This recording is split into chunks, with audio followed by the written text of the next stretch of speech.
We're glad to have you back. The resurgence of fuel scarcity has once again cast a spotlight on the challenges facing the country's oil and gas sector, impacting businesses, transportation, and daily life. Meanwhile, NNPCL is assuring Nigerians that the ongoing scarcity queues will be cleared out by Wednesday, May 1st. As the nation grapples with this recurring issue, the focus remains on finding sustainable solutions that will address the root causes of course, and mitigate the impact of the scarcity on the economy and economic activities. Well, let's get talking. He's a lawyer and an energy analyst, Dr.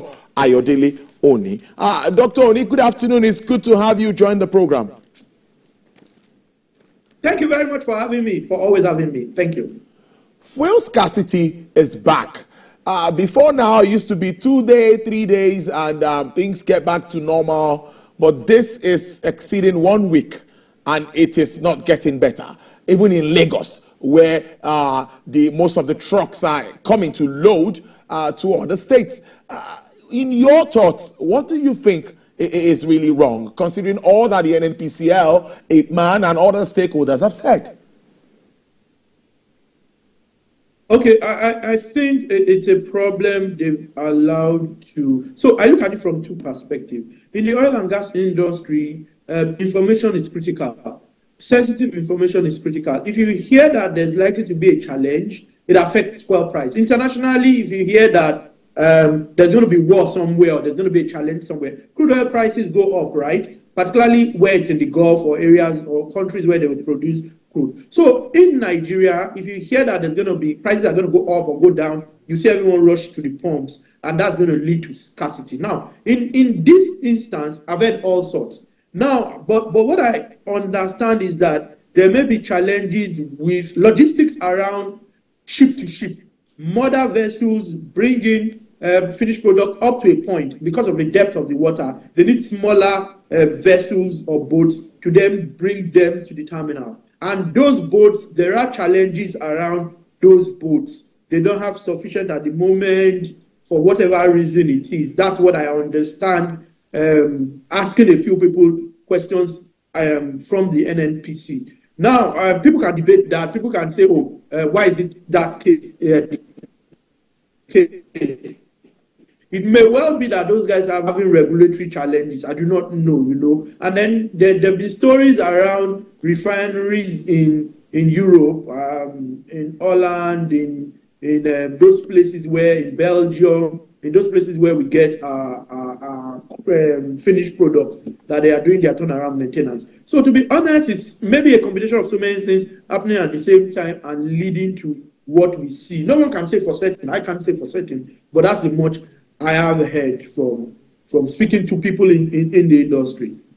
Now, are we getting to a point where refining in country, many say that's the way to go considering these challenges, but Dangote refinery is yet to begin production, that we got PMS, and Port Harcourt refinery too, we're expecting that to come on stream. Well, do you think that this can help us address these challenges headlong, and how long would this linger for, considering the number of days this disruption occurred and what is that's already cost on ground, the backlog?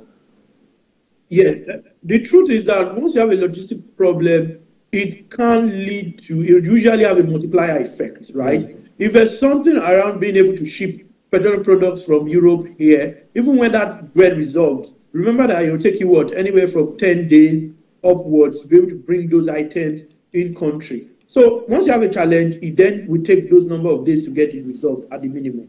That's one. Secondly, you've said what the answer really is. Refining locally is the primary solution to all of this. Because if we then refine, then we have them readily available in country.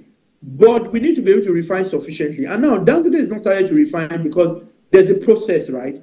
Until you get to NAFTA and the PMS. I understand they're already doing diesel.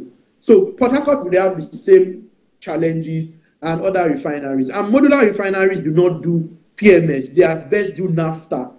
Because, I think I've mentioned before, there's a particular equipment that they need to add to their refinery, which is very expensive. So most modular refineries can't do it because it means that they then will recover their cost for a long time, and then their project is not viable or bankable, as it were. So refining locally is a solution.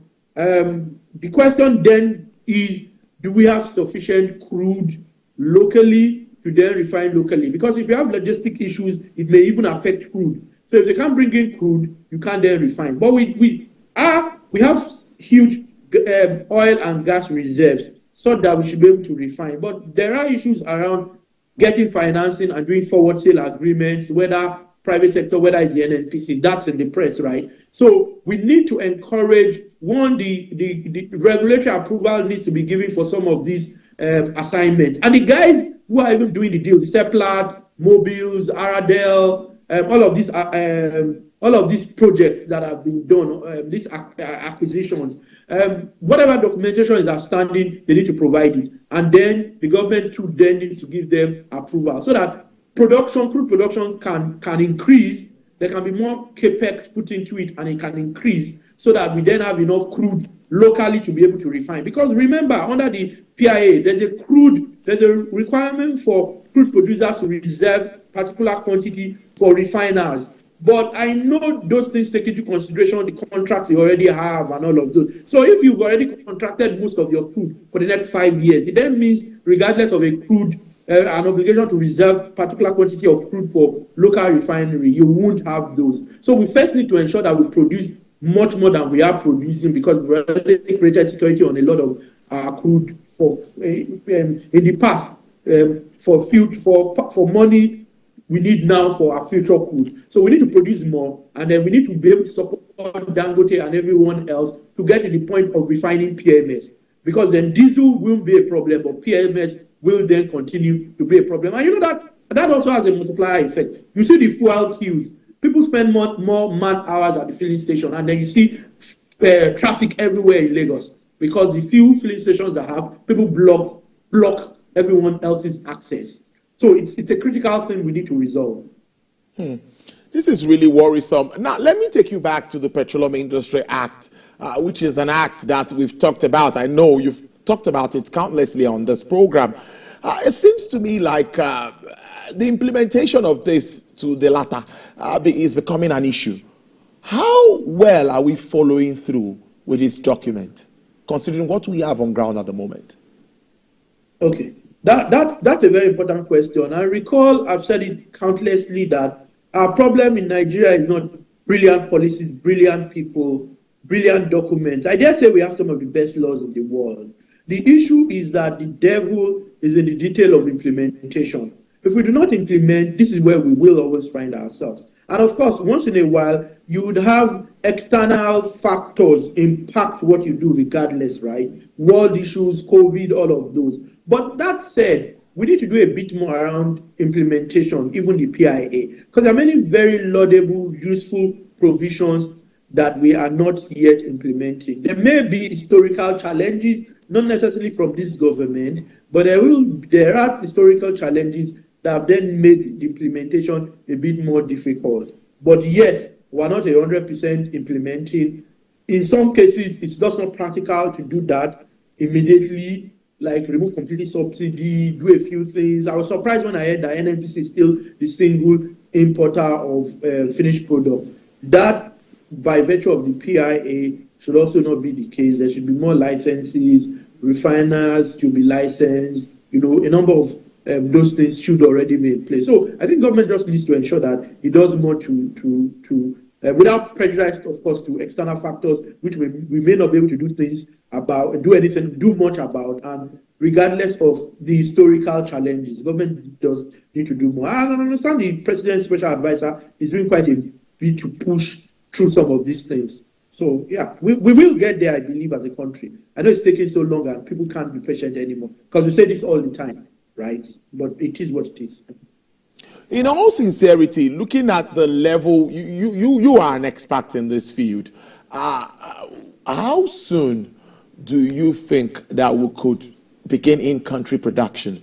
Even all of these, all of the modular refineries that we expect to also come in one way or the other to support the functional refineries, how well are they coming on stream? What is your assessment of this? How long are we going to continue to wait for imported fuel?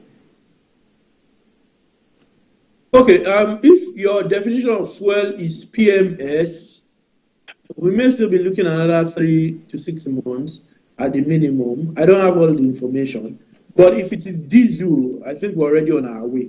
So PMS is a bit trickier because not all most modular refineries cannot do PMS because of the reasons I've explained. Many of them can maybe do diesel, so that would play a role. Plus the Dangote, you see, the price of diesel has been coming down, right?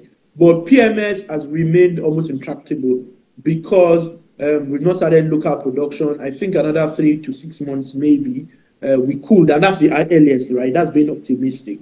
But the modular guys still will not do it because the capacity isn't necessarily there. Maybe for it's very few of them, but most of them will not do it. So we need to rely on the older refineries and for Dangote to get to the point of PMS. So I think if it's regulatory issues that are the challenge, I think government should work with him to resolve all those issues. And if there are technical issues that mean we have to wait, then we have to wait. It's like building a house. At some point, they'll say the cement needs to get dry. Certain parts you need to wait for 3 weeks. So if we need to wait from a technical standpoint, then we need to wait. But I see that you never know. It may be 2 weeks from now, it may be a month, but I estimate anywhere from 3 to 6 months.